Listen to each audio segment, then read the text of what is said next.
up on the installation of the htaccess.com. So let me just note one thing here.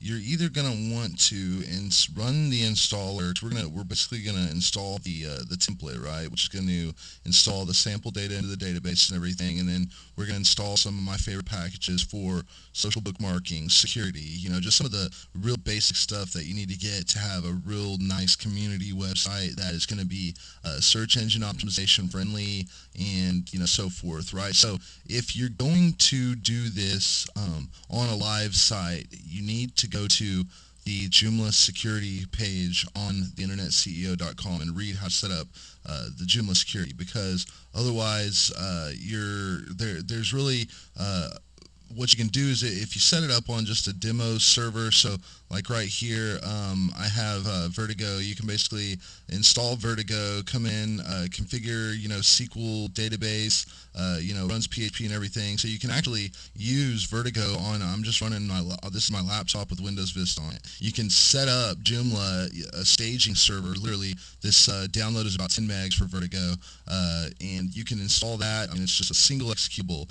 Do all the configuration here, so basically you can have your entire web directory writable. Okay, because Joomla security permissions, right? They're going to require some specific directories, component directories, and whatnot, template directories to be writable. Well, obviously you don't want your entire installation to be writable, because you're going to get hacked almost immediately. Then, trust me, I know. I left the htaccess.com, or I'm sorry, htaccess.org website open for I want to say like a day or two. I just installed the template on it, and I forgot to go in and secure it before I went to bed for the night. Sure enough, next time I opened it up, it had been defaced. So make sure that you do not leave your security lax at all. The minute you rest is the minute you're going to be taken advantage of. So with the network source, we offer a custom hosting package which uses Moso, which is actually a rack space shared hosting environment. So one of the first things that I always do with any of my Joomla installations is I come in and I modify the htaccess file to have this rewrite base on. Okay, so I've actually already uncommented this, but by default this is going to have a comment in it. So for us to be able to use rewritable URLs and for it to be search engine friendly URLs and everything, because search engines, the crawlers, they will not follow query URLs. So I've done a ton of research on SEO, and this is one of the first things you want to do. Just take that out, okay? And this is if you're going to want to find out what your specific web host requires. If you are interested in hosting with the network source, which is my hosting company, you can send an email to customhosting@thenetworksource.com. You can send an email to me, keith.ross@thenetworksource.com. And we can get you guys set up with whatever you need. It's great for Joomla hosting. So basically save that. So I've already done that. I've already uploaded the files for it and everything. And once it's uploaded, you're going to just want to rename this to basically .htaccess,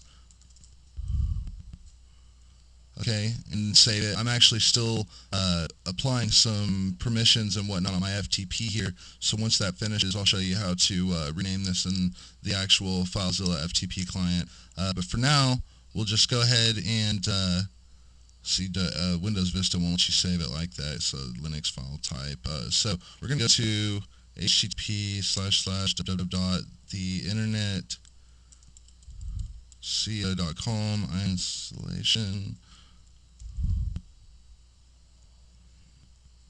Okay, so this is going to take us into our installer. Now keep in mind I've already got the permissions applied to this package and everything, so if you see, actually back here, if you see a configuration unwritable, then you need to modify your permissions. So I'm sorry, it's right here. So if this comes up red, check the permissions, make sure that you're either in a staging environment where you can do it. If it's a brand new website, you can get it set up quick enough before you get hacked, right? Just be very careful with it. I don't even want to tell you to ever leave your website writable on the internet. I've worked for hosting companies, and when you see people call you every day, pretty much, people get SQL injected, hacked, lose their entire businesses. At least make sure you have good backups. Real tight security is best, but at least follow basic best security practices, and we'll pick right back up here. I'm going to go ahead and fill in the guidelines here.